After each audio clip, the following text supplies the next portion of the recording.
بعد تأخير دام سنة كاملة بسبب الجائحة، ها هو الموعد يحين لانطلاق المنافسة الرياضية الأضخم في العالم. أكثر من 200 دولة ممثلة ب11,000 رياضي يتنافسون ضمن 33 اختصاصا على مدار 19 يوما ضمن الألعاب الأولمبية التي ستكون العاصمة اليابانية طوكيو مسرحا لها.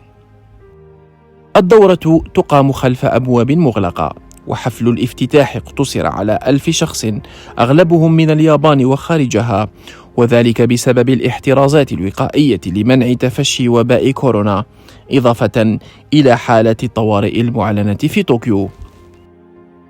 الدول المشاركة استبقت الحدث بإرسال مسؤوليها من أجل تمثيل دولهم. يحدث هذا في ظل رفض كبير من طرف المواطنين اليابانيين الذين لم يعجبهم توقيت انطلاق الألعاب، وهذا بسبب تفشي فيروس كورونا. مظاهرات طوكيو خلفت وقعا كبيرا على الألعاب، حيث سحبت تويوتا إعلاناتها الممولة لهذه الطبعة، وهذا لافتقارها الدعم الشعبي.